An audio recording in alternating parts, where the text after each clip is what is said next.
dragged you away from what's your usual Monday? Nobody listens. Yeah, the mic maybe needs to go up. I'm just going to move again. Sorry. Yeah, look, I've had some good experiences, some not so. I wrote a PhD on bat teeth. That's a good question. I think that if we go on for too long, we lose people as well. Yeah. My name is Bob Wong. I'm a professor of behavioural and evolutionary biology, and I'm a PhD supervisor. Have you had to change your supervision style over the years? I think this one's fairly easy to answer. I would say no, not too much. And I think the reason is because I was really fortunate during my own PhD to have been supervised and mentored by two really amazing academics.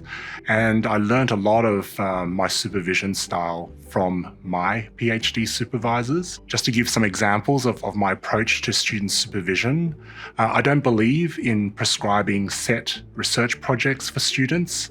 I think part of the scientific process is being able to come up with your own research ideas, and I help to guide my students in that process. I think that's really important. I believe in a very close-knit research group.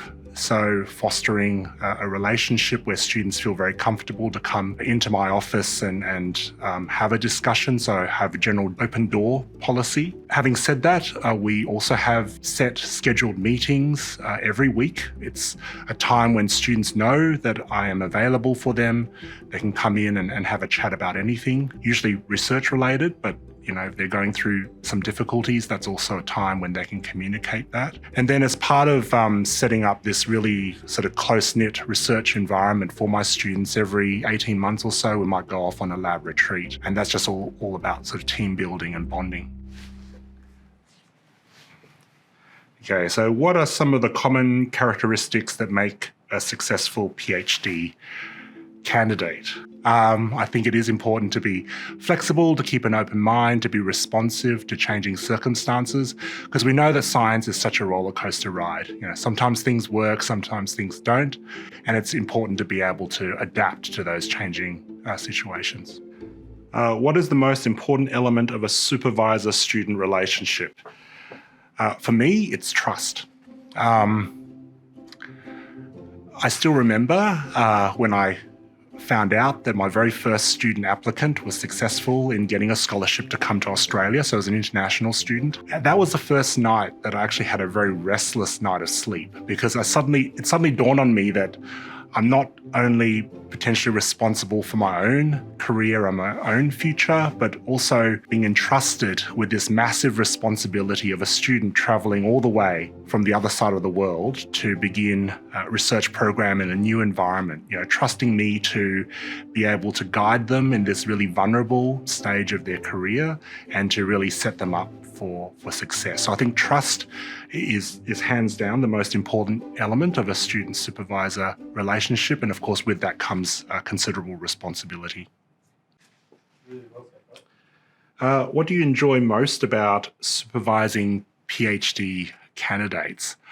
I think for me, it's that process of guided self-discovery when students finally realise something, and that's a really special thing to observe. So being able to not only carry out the experiment, but also writing it up as a PhD chapter. Nowadays, it's very common for students to develop their PhD chapters as a published manuscript. And for a lot of students, it's one of their first experiences learning how to write for a scientific audience. And it can be really hard, right? So in some respects, it might be easier for me just to take that document and just rewrite it for them, but I don't do that. It's an iterative process and it can be quite time consuming, but it's really magical when you eventually get this draft and you realize, oh, I think the students finally got it. And it's even more rewarding when you realize with the second chapter, you already start at a really high base. It really comes to you at a really mature stage. And then the third chapter looks like it's pretty much just written itself. So that's a really rewarding thing to observe. And the same goes for things like,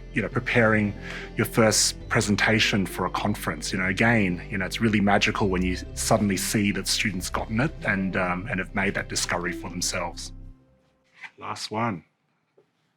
What are the main differences between your PhD and a PhD now?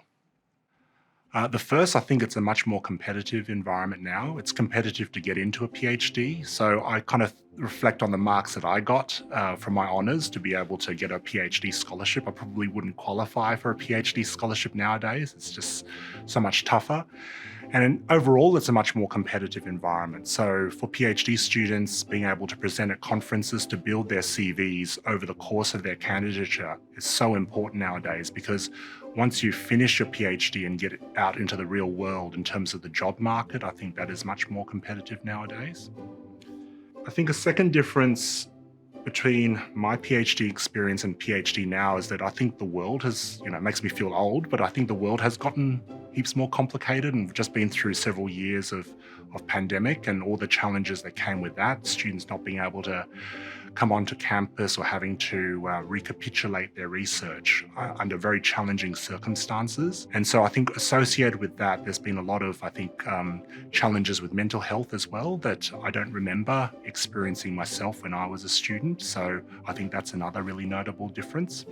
And then I think a third difference, a good thing, is that I think nowadays universities, organisations, departments are much more conscious about the importance of diversity and creating a diverse and safe workspace for people from different backgrounds. So when I was a student, I had great mentors, but it was only when I went on my first international conference and afterwards when I went on my first postdoc that I suddenly realised, meeting people that were similar to myself, people that were of an Asian heritage, queer scientists, that I sort of realised that, okay, maybe there's an opportunity for me to carve out a successful career as well. So I think in general, universities are much more conscious of that, and I think we celebrate diversity a lot more. So I think that's been one of the real differences between when I was a PhD student and what PhD students can expect to experience nowadays. Well, I think that's you. Okay, thank you. Easy, 20 minutes. There you go. How was that? You were all right with that?